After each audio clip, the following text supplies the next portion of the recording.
습니다. 에베소서입니다. 에베소 4장 3절 말씀입니다. 에베소 4장 3절 말씀. 신약 312페이지 에베소서 4장 3절 말씀입니다. 같은 목소리로 읽겠습니다. 평안에 매는 줄로 성령의 하나 되게 하신 것을 힘써시라. 아멘. 기도하시겠습니다. 아버지 하나님 감사합니다. 우리 삶 속에 하나님 함께 하심을 감사드립니다.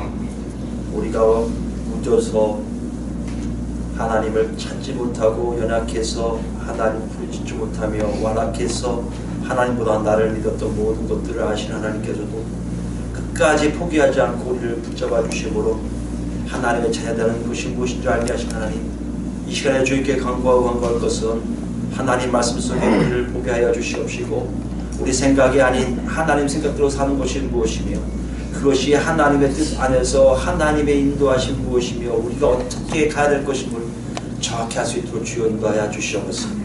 무지합니다. 지혜 얻지 못하고 완악합니다. 악합니다. 하나님, 우리의 이 모든 것을 아신 하나님 강권적으로 성령께서 역사하셔서 하나님의 뜻을 제대로 할 수 있도록 주여 인도하여 주시옵소서. 모든 영광 축복합니다. 예수 그리스도 이름으로 감사하며 기도드립니다. 아멘. 지난 시간에 우리가 부름에 합당한 삶이 무엇인지에 대한 두 번째 얘기를 같이 나눴습니다. 그것은 뭐였죠? 나란 존재 이외에 다른 존재가 있고요. 그 존재에 대해서 높여주고 올려주고 지지하고 관대하게 대하고 너그럽게 대하고 심지어 어떻게 해요? 참아주는 것까지 상대방이 어떤 거에 상관없이 참아주는 정도까지 가는 서로 용납하라는 말씀으로 우리의 부름에 합당한 삶의 공통적인 특성을 알아봤습니다. 오늘은 더 나아가고 있습니다. 오늘은 더 나아가고 있는데요. 문장의 구조는 좀 한글은 다르지만 헬라어 성경을 보면 같은 맥락입니다. 지난 시간에 얘기했던 분사로 시작하듯이 여기도 마찬가지로 분사로 시작되고 있고요. 분사로 시작되고 있는 거 보니까 아하, 오늘 본문의 말씀도 부르심에 합당한 삶이 뭔지에 대한 특성 중에 하나구나를 알 수가 있다는 것이에요. 그게 뭡니까? 분사로 이게 뭐예요? 힘써 지키랍니다. 부름에 합당한 삶을 살고 있는 사람들은 힘써 지키는 삶을 살고 있다는 거예요. 힘써 지킨다는 것을 우리가 정확하게 이해를 할 필요가 있어요. 문자적으로 이해하면 더 이게 정확한데요. 힘써라는 단어 자체가 동사예요. 동사가 뭐냐면 급하다, 재촉하다, 서두르다, 열심이다, 몰두하다, 노력하다는 뜻이에요.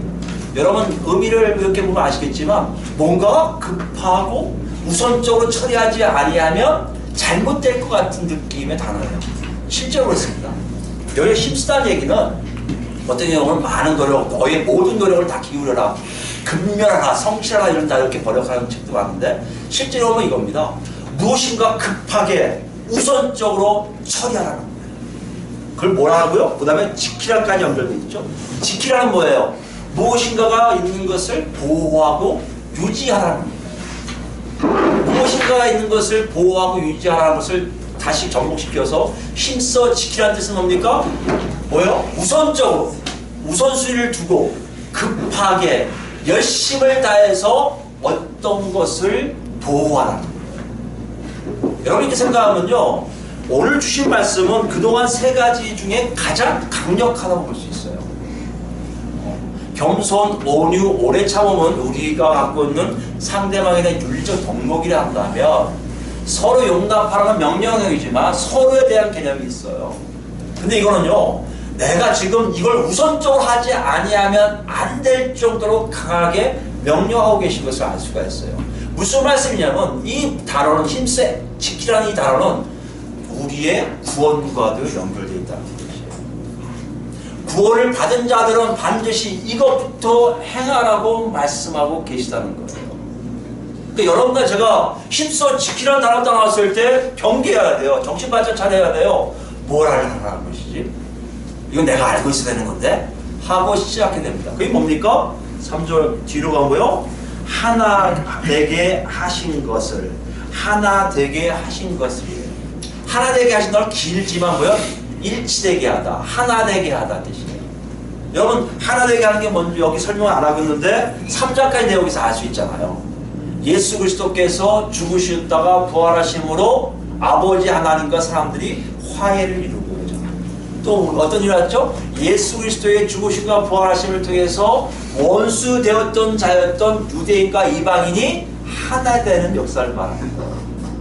무엇을 얘기할까요? 하나님의 전적인 역사하심을 지키라고 할 수 있는데 그 중에도 더 핵심이 뭡니까? 나뿐만 아니라 다른 사람과의 관계를 얘기하고 있어요.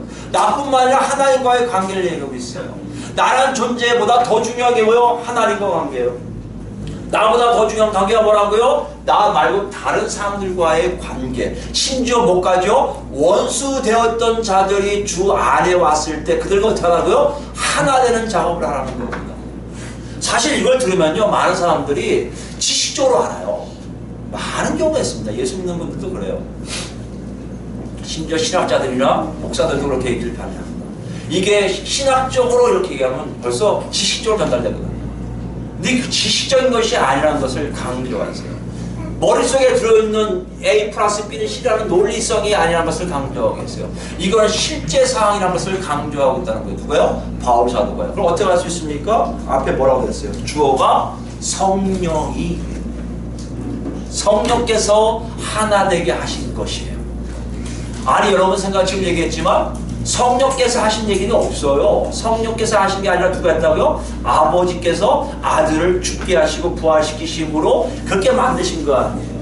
근데 왜 갑자기 성령이 들어가요? 물론 같은 본질상의 하나님이시니까 누가 했든지 간에 역사는 동일하겠죠. 근데 바울 사도가 왜 굳이 성령이라는 단어를 썼을까요? 이것이 바울 사도의 의도를 알아볼 수 있는 단어라고 생각합니다. 성령이 어떤 역할을 할까요? 우리 요한복음을 같이 보실까요? 요한복음 16장 10절 말씀. 그러나 라고 했죠? 예, 천천히 하시면 됩니다. 174페이지에 있습니다. 174페이지. 예, 요한복음 16장 7절 말씀.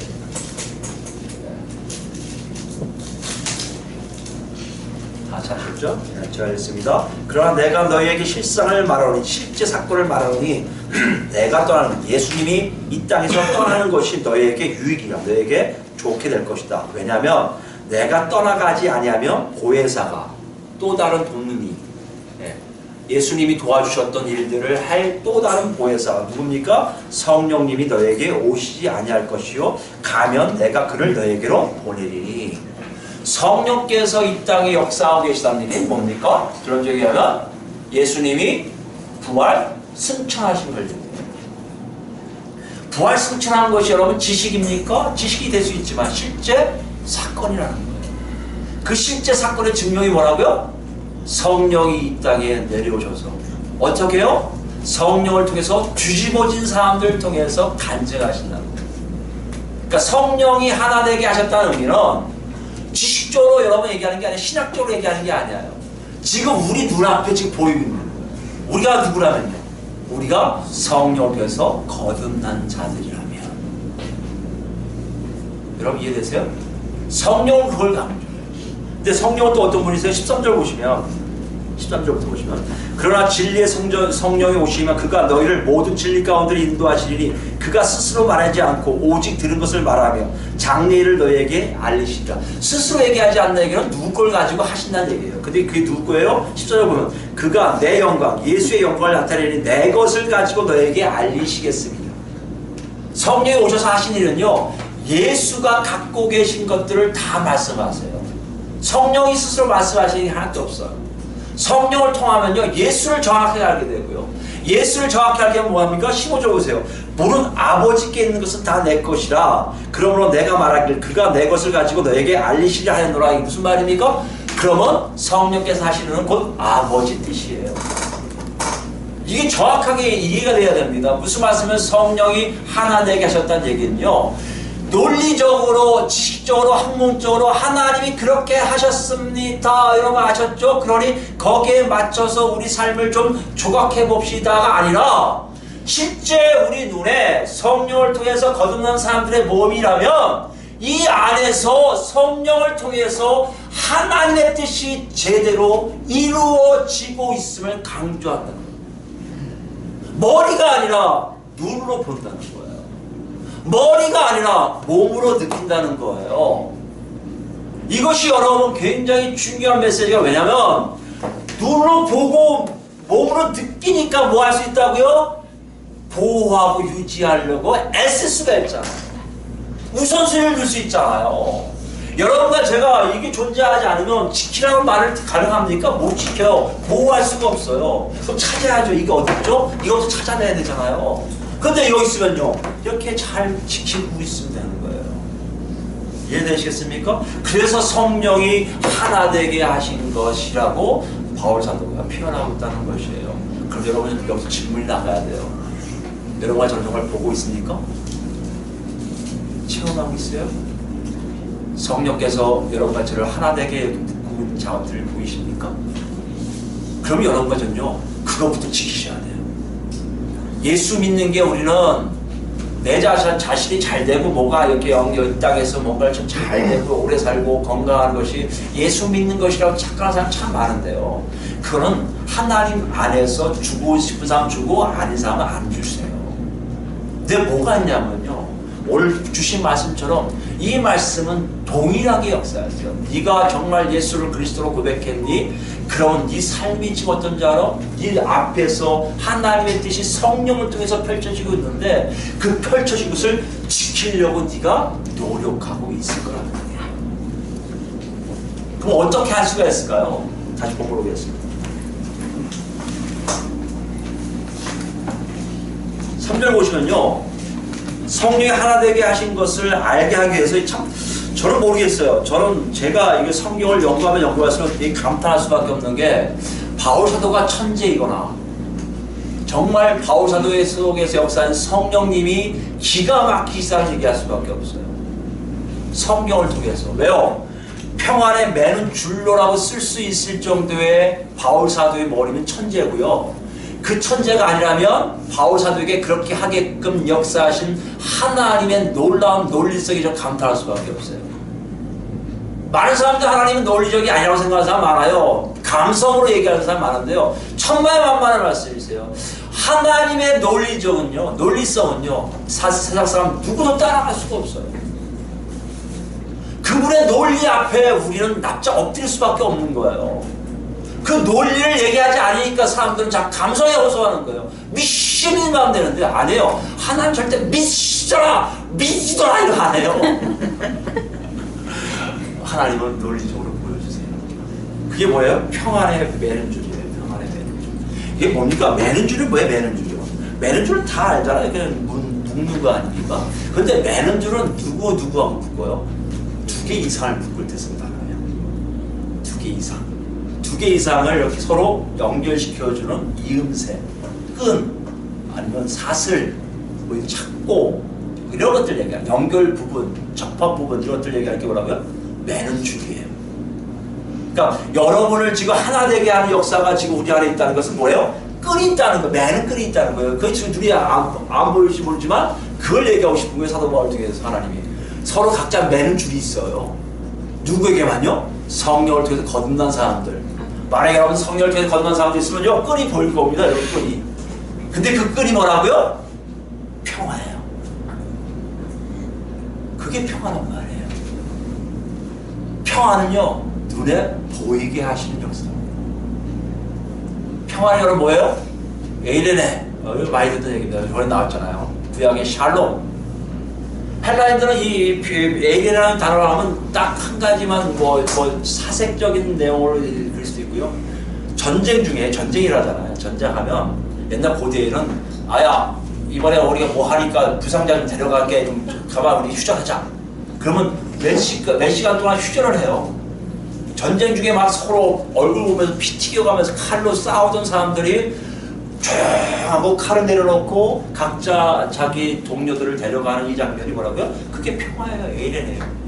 전시 중에 막강, 잠시 느끼는 평안함, 갈등이 없는 것, 칼을 안 드는 것, 이게 에이레네요. 근데 이게 구약에 있는 샬롬에 와서 더 확대가 되어버려요. 어떤 확대를 합니까? 하나님이 마지막 때에 사람들뿐만 만물에게 일어날 갈등이 없는 거예요. 전쟁 중에 막간 동안에 칼 다 버리고 서로 얼굴 봐도 시가 뭐 웃어버리고 저런 내가 다시 죽여버리고 이게 아니라 그게 안 보이고 이거 하기 바쁘잖아요. 마찬가지예요. 그런 시대가 온다는 거 아니에요. 성경에는요. 구약에 예언되어 있고 예수님 오셔서 이렇게 보여준 세계가 그거 아닙니까? 새 하늘 새 땅이 오면 만물들이 서로 갈등이 없어지고 언제처럼요? 에덴 동산에서 아담을 창조하시고 하와를 창조할 때처럼 아담과 하나님이 절대 갈등이 없었어요. 그러니까 아담을 바로 하나님 볼 수 있고요. 아담도 하나님을 바로 볼 수 있었어요. 아담과 하와가 서로 갈등이 없었어요. 그가 뼈 중에 뼈요 살 중에 살이라고 고백했어요. 그리고 서로 너무나 사랑해요. 아담과 만물이요 서로 갈등이 없었어요. 그러니까 열매들을 자꾸만 내줘요. 먹으라고. 갈등이 생기니까 땀을 흘려야만이 열매를 거둬들일 수밖에 없었다고 얘기해요. 이 과정으로 하나님이 어떻게 해요? 마지막에 종말론 시기로 끌고 가신다는 게 뭐라고요? 샬롬의 현장이에요. 그게 평화예요.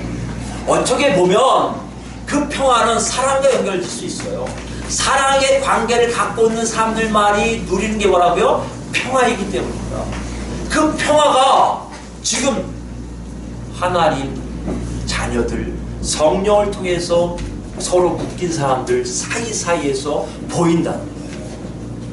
여러분 이건 잘 아셔야 되는데요. 이건 많은 사람들이 착각하고 있는 것 중에 하나가 저는 그 착각이라고 생각해요. 세상에 많은 사람들이 평화를 원하지만 이 평화는요 예수 그리스도를 통해서 하나님을 알지 못하고는 절대 알 수 없는 단어예요. 갈등이 없는 게 뭔지를 이해를 못해요. 여러분도 기억해 보세요. 예수 믿기 전에 난 평화로웠는데 예수 믿은 후에 평화? 글쎄 뭐지? 안 그래요 여러분. 예수 믿기 전과 예수 믿은 후의 차이에 여러분 관계가 달라질 거예요. 처음 본 사람들 갈등 구조가 없어요. 우리 때만 해도 왜 젊었을 때 그러잖아요. 주먹기나 하던 친구들은 저런 걸 한 대 패버릴까? 한번 싸우고 괜히 갈등 같잖아요.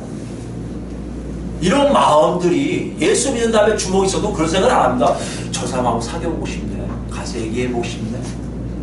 여러분 이거는 우리가 만들어낸 게 아니라 하나님께서 주시고자 하는 앞으로 만드실 놀라운 평화의 모습을 미리 맛보게 하신 것이죠. 그 평화가 누구에게만 있겠어요니까요.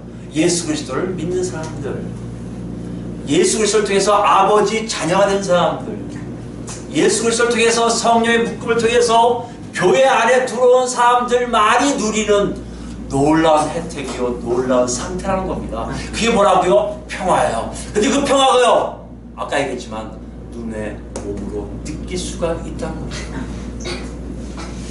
여러분 한번 생각해보세요. 느끼고 계세요? 줄이 느껴져요?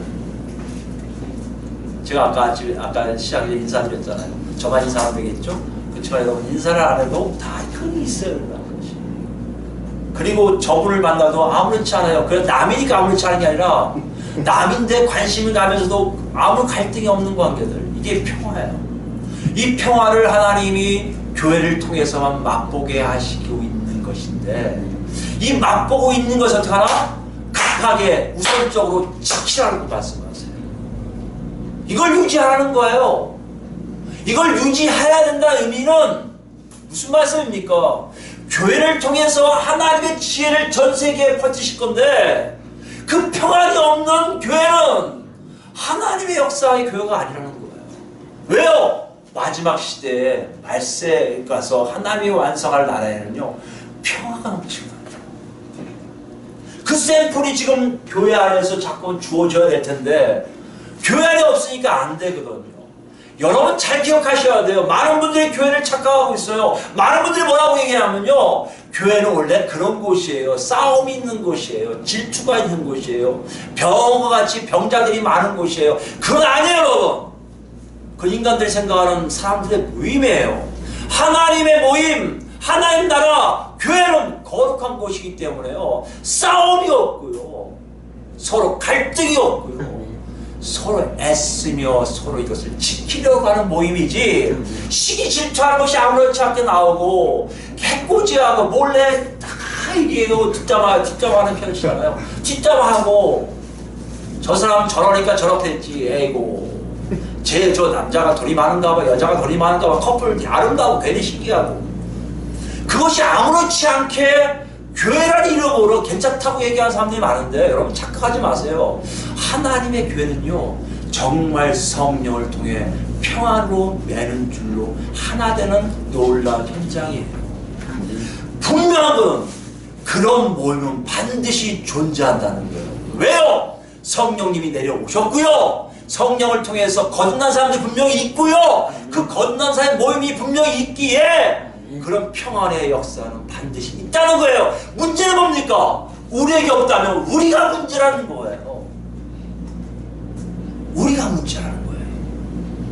내가 그 안에 들어가지 않으면 안 되는 그런 긴박감이 있다는 것이에요. 급함이 있다는 것이에요. 빨리 서두르라는 것이에요. 그것이 사도 바울이 지금 부름에 합당한 삶의 특성 중에 하나가 그렇게 간절함으로 들어가려고 애쓰는 삶이 우리에게 있는지 보라는 것이에요. 여러분 그러고 계세요? 한번 생각해 보세요. 우리 모임이 만약에 교회라면 분명히 평안이 있을 거예요. 갈등이 없을 거예요. 그리고 그걸 지키려고 하지 애써 깨려고 하지 않는 거예요. 그런데요, 여러분 보시지 말겠지만 이것이 왜 우선순위에 있어야 되고 급해야 됩니까? 왜 서둘러야 되죠? 왜 재촉해야 되죠? 왜 노력해야 되죠? 그만큼 우리가 잡고 있기가 쉽지가 않다는 것이에요. 금세 없어질 수 있다는 겁니다. 금세 깨질 수 있다는 것이에요. 하나님 나라의 상징이라고 표현하는 이 평화의 놀라운 상태가 갑자기 사라질 수 있다는 거예요, 여러분. 그러니까 정신 바짝 차리라는 거예요.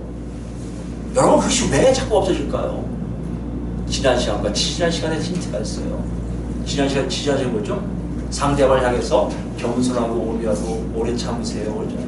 이건 누구만 한다고 했어요? 사회에서 가장 버림받은 계층입니다. 최저층입니다. 노예들에게만 요구하는 것이었잖아요. 이것이 뭐예요? 예수를 믿은 사람들의 특징으로 하나 나온다면 내가 완전히 바닥에 들어가야 갈등이 없어지는 거 아닙니까? 두 번째 뭐죠? 서로 용납하라고 했잖아요. 서로 용납하려는데 용납이 안 되는 거예요. 왜 안 될까요? 내가 있어서 용납이 안 돼요. 내가 있으니까 용납하고 싶지가 않아요. 짜증만 나는 거예요. 저것을 받아들여야 돼. 내가 저 사람하고 같이 가야 돼? 차라리 안 보면 낫지. 내가 있으면요 용납이 안 돼요. 지난주와 지지난주에 얘기하신 바울 사도가 오늘 하이라이트 터뜨려버리는 거예요. 여러분 무슨 말씀이에요? 겸손과 오냐 참음과 서로 용납하는 삶이 있을 때 평안은 유지가 될 건데 그것도 짧을 수가 있어.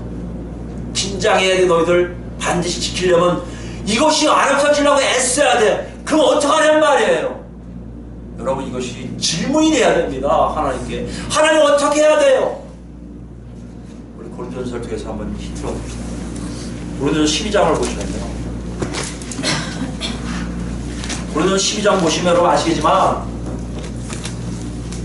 고린도 교회는요 그 당시에 초대교회 중에 가장 성령께서 뜨겁게 역사하는 교회예요. 14장 같은 경우는 어떤 교회는 예배 시간 전에 얘기했지만 막 방언도 터지고 예언도 터지고 막 그러는 거예요. 고린도전서 12장입니다. 자, 하면서요. 그런 상황 속에 사람들이 어떤 일이 일어납니까? 지금 얘기한 것처럼 성령이 하나 되게 하신 것을 지키지 못하고 서로 어떻게 해요? 분열이 일어나기 시작해요. 난 바울파야, 넌 아볼로파구나, 넌 베드로파구나, 심지어 난 예수파야라는 것까지 분리시켜버려요.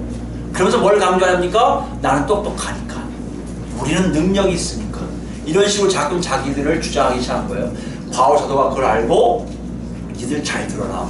성령의 역사는 그런 게 아니란다 하고 얘기하신다는 거예요. 여러분과 저는 똑똑할 수밖에 없어요. 이 땅에 이렇게 오래 사셨다면 다 똑똑할 수밖에 없어요. 다 지혜로울 수밖에 없어요. 누가 나를 조금 험담하면 기분 나쁠 수밖에 없어요. 그런 존재예요. 그런데 신기한 게 뭔지 아세요?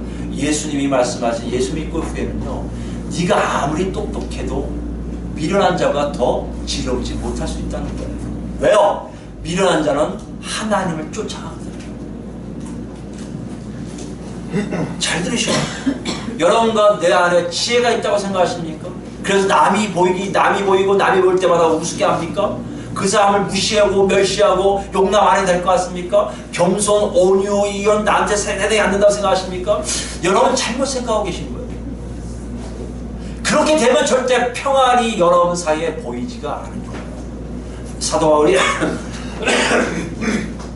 고린도전서 12장에 그것을 우리에게 보여주고 있어요. 한번 읽어볼까요? 제가 읽습니다. 1절입니다. 형제들아 신령한 것에 대하여 나는 너희가 알지 못하기를 원하지 아니하노니. 신령한 것이라는 것은 성령의 역사를 얘기해요. 성령의 역사에 대해서 니들이 알지 못하기 원치 않아. 그 설명하기 뭐예요? 너희도 알거니와 너희가 이방인을 있을 때 말 못하는 의사에게로 끄는 그대로 끌려갔느니라. 무슨 말씀이에요? 이방인을 있을 때 너희가 아니라고 생각할지 모르지만 너희 안에 뭐가 있어요? 우리가 생각하는 우상들, 잘못된 거짓 영들, 그거에서 네가 끌려가 살았잖아. 그와 마찬가지로 너희도 지금 누구에서 끌려가고 있다는 거예요? 성령에 의해서 끌려가는 삶을 살고 있는 것을 알았으면 좋겠다고 말씀하세요. 여러분요, 예수 믿는다고 고백한다면 세상 사람들과 나하고 분명하게 차이 있는 게 뭔지 아세요? 세상 사람들은 세상의 룰대로 살아가지만 우리는 나도 모르게 성령의 이끌림을 받고 있다는 것이에요. 이 전제가 여러분 안에 먼저 전제가 돼야 돼요. 맞습니다. 하나님, 내가 사는 게 아니라 내 안에 성령께서 사십니다. 내 안에 성령이 산다는 얘기는 내 안에 예수 그리스도께서 사시는 겁니다. 이 고백이 나도 모르게 나오는 사람 말이 거듭난 거요, 하나님의 자녀라는 것이에요. 3절 보세요. 그러므로 내가 너에게 알리노니 하나님 영으로 말하는 자는 누구든지 예수를 저주할 자라 하지 아니하고 또 성령으로 아니하고는 누구든지 예수를 주시라 할 수 없느니라.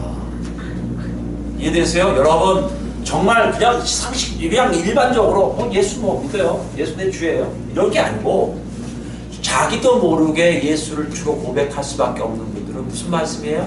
그 안에 성령이 계시다는 거예요. 그 안에 성령이 있으면요, 그 성령이 여러분과 저를 이끌고 있다는 거예요. 이게 뚜렷했으면 좋겠어요. 뚜렷해지면 어떤 일 하냐, 저기 내려가서 11절부터 볼까요? 11절에 보면 이 모든 일은 위에 이제 은사에 대한 거예요. 은사들 많거든요. 여덟 은사 자랑했잖아. 근데 이 은사는 한 성령이 해가서 그의 뭐요? 뜻대로 각 사람에게 나누어 주시는 것입니다. 여러분에게 은사가 임하고 여러분에게 능력이 임하고 여러분이 똑똑해지고 남들을 막 가르치는 입장, 저같이 목사가 돼서 설교할 사람들 생기면요, 제가 잘났다고 생각하면 큰일 나는 거예요. 제가 이 자리에 쓰는 이유는 딱 한 가지예요. 하나님 뜻 안에 저놈은 이 앞에 서서 목사로 써야겠다고 쓰셨기 때문에 제가 이거 쓰는 거고요. 성경 갖고 설명할 수 있는 능력은요, 제가 열심히 공부해서 한 게 아니라 하나님이 그렇게 쓰시려고 작정하셨기 때문에 가능한 거예요. 여러분이 앉아서 예배 드리면서 찬양하며 하나님 말씀 듣는 것도요, 각자가 맞는 하나님 뜻이 있다는 것이에요. 그 뜻을 아는 사람들은요, 분명히 그 뜻대로 살게 되어 있어요. 그 뜻이 제대로 이루어지는 것이 뭐라고요? 성령님이 각자를 이끌고 가는 증거요. 그 모습의 탑에는 뭐가 있다고요? 평안이 있다는 것이에요. 12절 보세요. 몸은 하나인데 많은 지체가 있고요. 이거 왜 이렇게 얘기하냐면, 그 당시 아까 얘기했잖아요. 자기만 잘났다고 얘기하고 싶은데 그게 아니라는 거예요. 한 몸이 몸과 같이 그리스도도 그러하니라. 저 13절 중요하죠. 우리가 유대인이나 헬란이나 종이나 자유인이나 다 한 성령으로 세례를 받아 한 몸이 되었고 또 다 한 성령을 마시게 하셨느니라. 성령의 이끌림은 똑같다는 거예요. 여러분이 자유하든 여러분이 종이든 여러분이 유대인이든 여러분이 헬라인이든 여러분이 갖고 있는 신분적 사회적 계층과 상관없이 성령이 이끄신 대로 다 똑같다는 거예요. 어떤 사람은 이렇게 이끌고 어떤 사람은 저렇게 이끌어갈 거예요. 그럼 여러분 생각해보세요. 여러분 눈에 등급이 매겨진 것이 얼마나 잘못된 겁니까? 우리의 주인께서 마음대로 정하신 건데, 너는 뭐니 해라, 너는 뭐해라, 뭐해라, 너는 목사하고 너는 뭐하고, 이게 참 정하게 계신데 자기가 잘났다고 나는 목사니까 너 내 말 안 들으면 하나님 복 안 주시고 저주하실 거야? 이런 건 목사가 아니죠. 그거는 뭘 얘기합니까? 나는 성령의 인도하심을 받는 사람이 아니라 내 맘대로 사는 사람이니까 내 뜻대로 하는 사람들도 알아서 해. 나하고 못 살아. 그거 아니에요. 여러분 이런 생각을 정확하게 가지셔야 돼요. 직분이 온다든지 여러분에게 각자에 맞게 다른 은사가 올 것이고 달란트도 있을 것이에요. 그거 갖고 여러분 자랑할 생각하지 마세요. 자랑하는 것은 쪼다만 자랑하는 쪼다. 왜요? 남들 못한다고 자기가 하지만 자기가 못하는 건 남들이 하고 있단 말이에요. 그거 있으니까 17절부터 보시면 정확하게 써 있습니다. 만일 온몸이 눈이면 듣는 곳은 어디며? 그죠? 온몸이 듣는 곳이면 냄새 맡는 곳은 어디냐? 각자에 맞는 하나님의 뜻에 따라 각자 필요성에 의해서 각자 다 중요하다는 것이에요. 18절이요. 그러나 이제 하나님이 이 원하시는 대로 지체를 각각 몸에 두셨으니 만일 다 한 지체뿐이면 몸은 어디냐? 이제 지체는 많으나 몸은 하나라. 지체라는 대로 아시겠지만 이거 다 각자 역할을 다 달리하는 겁니다. 눈이 손도로 내가 너를 쓸 데가 없다 하거나 또한 머리가 발도로 내가 너를 쓸 데가 없다 하지 못하리라. 이거 당연한 거 아닙니까? 근데 우리 이러고 있다는 것이에요. 왜요? 내만 있으니까 내가 머리면요 머리가 맨 꼭대기 있다고 까부는 거예요. 이렇게요. 여러분 이거는 절대 평화의 역사가 있을 수가 없습니다. 겸손, 온유, 오래 참음이 싫어요. 뭐요? 상대방을 용납하는 것 자체가 버거워요. 하나님이 나를 부르셨다면요 저분도 부르셨고 이분도 부르셨고 이분이 지금 저런 일을 하고 있지만 언젠가는 하나님께서 나한테 같이 가라고 하실 수도 있고 저분은 저렇게 하고 있지만 저분도 나하고 같이 갈 수 있는 분이고 우리 모두 한 몸이라고 생각하는 것이 있다면 절대 등급이 매겨지지를 않는다는 겁니다. 22절 보세요. 더 강조하는 게 있어요.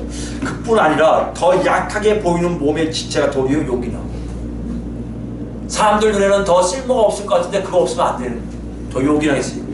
또 있습니다. 우리가 몸에 덜 귀히 여기는 그것들을 더욱 귀한 것들로 입혀주며 여러분 보시기에 우리 몸이 점점 덜 얼굴은 중요한데 얼굴 잘 안 가리잖아요. 여러분. 그죠? 근데 이 추우면요 손발은 가려요. 그죠? 무슨 말씀이에요? 몸은 가립니다. 덜 귀한 것들을 더 보호한다는 거예요. 무슨 말씀이에요? 하나님 역사에는요 다 귀하다는 겁니다. 그리고 오히려 인간들 생각할 때 쪼다네 하는 사람들이 하나님 보기엔 더 아름다운 존재예요. 그러니 겸손과 온유와 오르참 나오고요 서로 용납할 수밖에 없고 그런 모임이 있으니 성령께서 하나된 역사가 일어나는 특징이 뭐라고요? 평안이 나타날 수밖에 없죠. 더 읽습니다.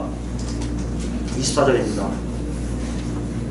우리 아름다운 지체는 그럴 필요가 없느니라. 아름다움은 내버려둬요. 오직 하나님이 몸을 고르게 하여 중요하죠? 누가요? 오직 누가요? 하나님이 몸을 고르게 하여 부족한 지체에게 귀중함을 더하사 몸 가운데서 분쟁이 없고 오직 여러 지체가 서로 같이 돌보게 하셨느니라. 그러니까 갈등이 없죠. 만일 한 지체가 고통을 받으면 모든 지체가 함께 고통을 받고 한 지체가 영광을 얻으면 모든 지체가 함께 즐거워하느니라. 너희는 그리스도의 몸이요 지체의 각 부분이라. 아멘. 하나님 우리에게 보여주신 놀라운 역사는요 사도 바울을 통해서 우리에게 알려주신 건 뭔지 아십니까? 너희가 성령을 통해서 거듭났다면 지금 이 자리에 가서 함께 모였다면 서로 연결시켜주고 연결고리가 있는데 그게 뭐라고요? 평안이라고요. 어떻게 이게 가능하냐고요? 성령님의 역사를 통해서 덜 귀한 것 귀한 것을 공도하게 고르게 배치시켜 놓은 하나님의 역사가 우리 눈을 바꿔버린단 말이에요. 우리 생각을 바꿔버린단 말이에요. 우리 느낌, 우리 경험을 다 바꿔버려요. 그러니까 나도 모르게 겸손할 수밖에 없어요. 애낄 수밖에 없어요. 사랑할 수밖에 없어요. 그들을 용납할 수밖에 없다는 겁니다. 이게 쉽지가 않잖아요. 뭐 때문에 안 된다고요? 내가 있으면 안 돼. 내가 있으면. 오늘 말씀엔 네게 이게 있어요. 정말 너희 눈에 너가 보이냐 다른 사람이 보이냐 그리고 그 위에 계신 하나님이 보이니? 그렇다면 너는 분명히 얘기할 거야. 나뿐만 아니라 저 사람도 귀하고요 하나님이 각자를 통해 역사하시니 동등함을 믿습니다. 그러므로 나는 납작 엎드립니다 라는 소리를 하는 거예요. 이게 안 되니까 또 한 번 경고하는 게 야고보 보세요. 마지막 야고보 다시 보겠습니다. 야고보 3장 보시면요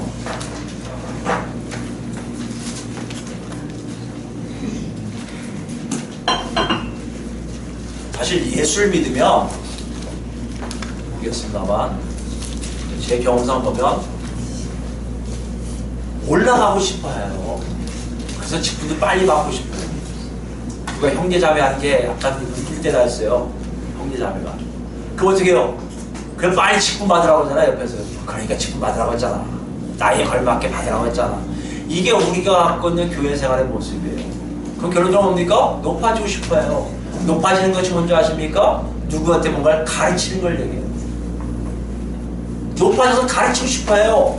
아무개 형제 이건 이거고 이건데 이렇게 해야 돼. 기도를 몇 시간 해야 되고 네가 새벽 기도 안 나면 안 되고 수요 예배는 이렇게 해서 나오고 성경은 이런 식으로 축적하고 무릎 꿇고 봐야 되고 이런 식으로 가르치고 싶어하는 게 많아요. 그런데요, 하나님은 우리에게 뭐라고 하십니까? 그렇게 하지 말라고 했어요. 그리고 오히려 평안이 사라진다고 말씀하셨어요. 그게 야고보 3장 내용이에요. 야고보 선생을 통해서 우리에게 이렇게 듣는 얘기를 여러분 정확하게 들으시기 바랍니다. 3장 1절입니다. 373에 답했죠? 내 형제들아 너희는 선생들 우리가 더 큰 심판을 받을 줄 알고 선생이 많이 되지 말라. 이게 무슨 말씀이에요?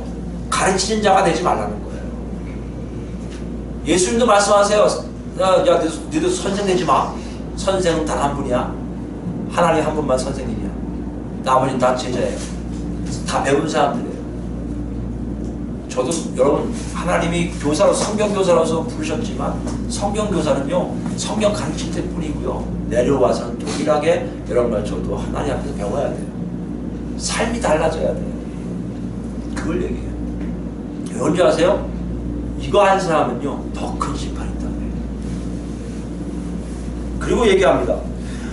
왜 심판이 크냐면요. 우리가 다 실수가 많으니 만일 말에 실수가 없는 자라면 곧 온전한 사람이라 등이 온몸도 굴레시우리라. 뭐에 대한 얘기입니까? 말에 실수가 많다는 거. 말.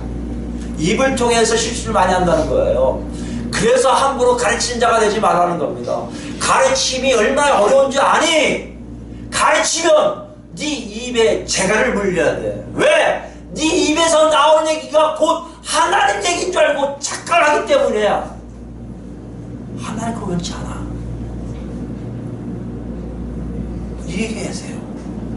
한국교회를 보세요. 얼마나 많이 가르치고 있습니까? 서로 바빠요. 가르치기가. 그게 곧 하나님을 잘 믿는 거라 착각해요. 하나님 방법은 그거 아니에요. 하나님 방법은 아까 얘기했지만요. 평안이 있는지 없는지를 확인하는 작업이에요. 평안은 뭐예요? 내가 하는 거라고요? 아니요. 하나님이 하신 역사에 나를 맡기는 겁니다. 하나님 저를 사용해 주세요가 아니라 하나님 사용하고 있어야 된다는 얘기예요. 그 결과가 뭐라고요? 평안이에요. 3절부터 여러분 쭉 안 읽겠습니다. 3절부터 7절까지 안 읽고요. 8절 보세요. 혀는 능히 길들일 사람이 없나니 쉬지 아니하는 악이요 죽일 독이 가득한 것이라. 이것으로 우리가 주 아버지를 찬송하고 또 이것으로 하나님의 형상대로 지음을 받은 사람을 저주하나니. 가르치는 자의 특징은요, 잘못하면 저주해요. 갑자기 너 이러면 너 복 못 받아, 이러면 너 하나님 없어, 너 이러면 하나님께 역사하지 않아. 여러분 착각하지 마세요. 하나님의 저주와 하나님의 찬송은요 하나님만 하시지 사람의 입을 통해서 하는 사람들, 은사 있는 사람들과 하나님께서 사용하는 사람들 외에 몇 사람 소수들 외에는 안 하십니다. 일반 목사들도 못해요. 하나님이 하라고 할 때만 할 수밖에 없는 것이 이거예요. 저주가. 이상하게 예수 믿는 사람들 싸우는 거 보면 저주가 말로부터 나와요. 하나님으로부터는 저주했을지어다. 그러니까 어떤 목자 저 전사가 애한테 그러더라고. 간사 너한테 할지어다 이러더라고요. 싸우는 게. 여러분 그게 아무렇지 않게 보는 것이 한국교회라면 무슨 말입니까? 평안이 없는 것이고, 평안이 없다는 무슨 말입니까? 거기에 하나님이 계시지 않는다는 얘기예요. 10절, 9절입니다. 9절 했죠? 10절에 한 입에서 찬송과 저주가 나오는도다. 내 형제들아 이것이 마땅하지 아니요. 당연하잖아요. 찬송과 저주가 어떻게 한 입에서 나옵니까? 이 혀가 그렇다는 거예요, 여러분. 그러니까 함부로 가르칠 생각하지 말라는 겁니다. 그럼 어떻게 하냐 이거예요. 넘어갑니다. 11절 한 구멍으로 어찌 단물과 쓴물을 하겠느냐. 내 형제들아 어찌 무화과 나무가 감람 열매를 포도나무가 무화과를 맺겠느냐. 이와 같이 짠물이 단물을 내지 못하리라. 한 가지밖에 못 나온다면, 저주가 나고 짠물이 나온다면 내 삶이 지금 짜라는 거예요. 그것만 알려주시는 거예요. 하나님이. 야 너 짠 놈이야 지금. 잘못된 거야. 알려준 게 뭐라고요? 내 입에서 저주가 나고 남을 할 것, 남을 자꾸만 비방하고 이런 것이 내가 잘못되고 있음을 얘기하고 있다는 거예요. 그럼 뭘 얘기합니까? 13절 보세요. 너희 중에 지혜와 총명이 있는 자가 누구냐? 또 물어봐. 야고보 선생도. 그는 선행으로 말미암아 지혜의 온유함으로 그 행함을 보일지니라. 지혜로운 뭐가 있다고요? 행함이 있다는 겁니다. 말이 아니에요, 여러분. 말로 가르치는 게 아니에요. 말로 어쩌고 해서 너 좀 깨달아 보시게 이게 아니에요. 뭐라는 겁니까? 지혜 있는 사람들은 행함으로 얘기한다는 겁니다. 하나님 믿는 자가 이렇다면 하나님 믿는 자처럼 살면 돼요.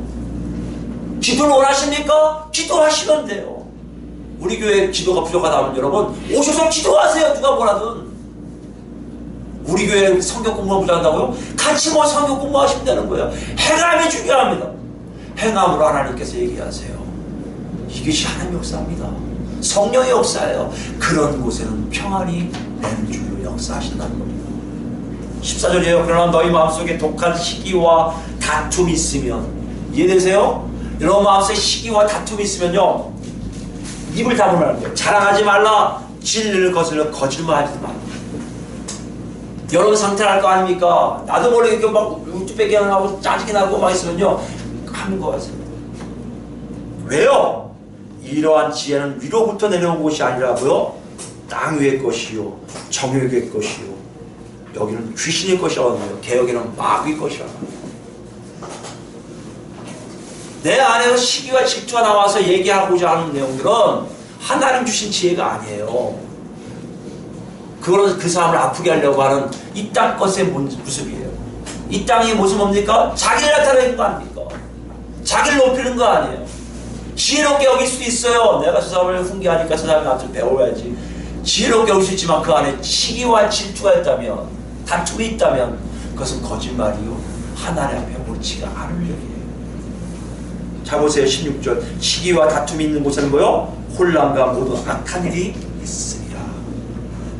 17절 보세요. 17절 18절 잘 들으시기 바랍니다.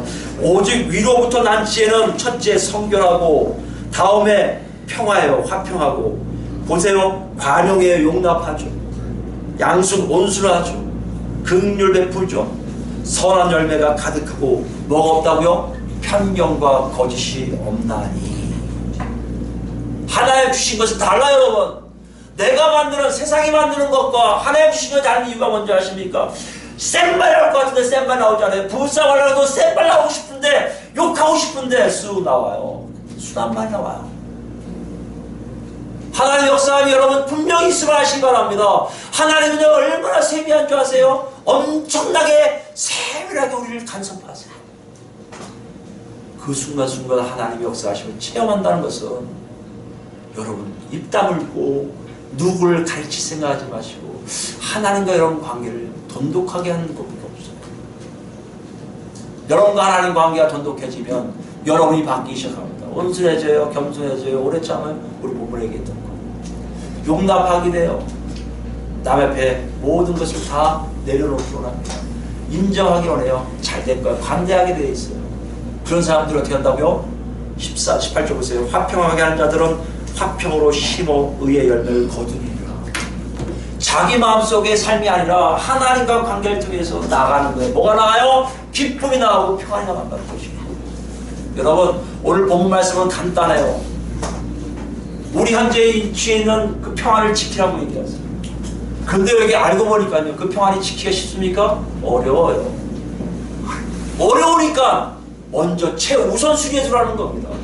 평안이 보입니까? 지키려고 하세요. 그건요, 여러분이 지키는 게 아니라, 여러분이 가르치는 게 아니라, 여러분이 행동하는 게 아니라, 여러분이 하나님 앞에 더욱더 납작 엎드려, 하나님, 나는 이런 놈인데 어쩌겠습니까? 나는 안 되는 게 너무나 많아요. 내 안에 시기, 질투, 저런 한데 패고 싶은 마음밖에 없습니다 할 때, 하나님이 내 안에서 역사하기 시작하세요. 그리고 나를 바뀌세요. 나를 바꿔주니, 내 안에 갈등이 없으니 나를 만난 사람들이 갈등이 있겠습니까? 그게 바로 평화예요. 오늘 우리에게 이런 말씀하십니다. 보라는 거예요. 우리 몸 각자 수준과 평안이 있는지 보라는 겁니다. 그 평안이 보이면 여러분 지키시고요. 안 보입니까? 여러분 지금 하나님과 만나셔야 돼요. 하나님을 찾으세요. 하나님 앞에 무릎 꿇으시고요. 남 탓할 필요 없어요. 남 뭐라고 할 필요 없어요. 하나님 제가 어쩌면 좋습니까? 하나님의 인도하심을 받고자 합니다. 간청할 때 하나님 우리에게 평안을 주시는데요, 우리 안에 이 평안은요, 나중에 보면 아시겠지만 완성된 천국에 와서 누리는 평안의 일부분이었던 걸 알 거예요. 들어가면요, 우린요 난리 날 겁니다. 하나님 맞습니다. 이 평안이 바로 전 땅에서 맛보던 평안인데 바로 여기에 너무나 많군요. 하나님을 찬양할 수밖에 없습니다. 이런 놀라운 현장에 우리 다 올라가기를 예수 그리스도가 축원드립니다. 아멘.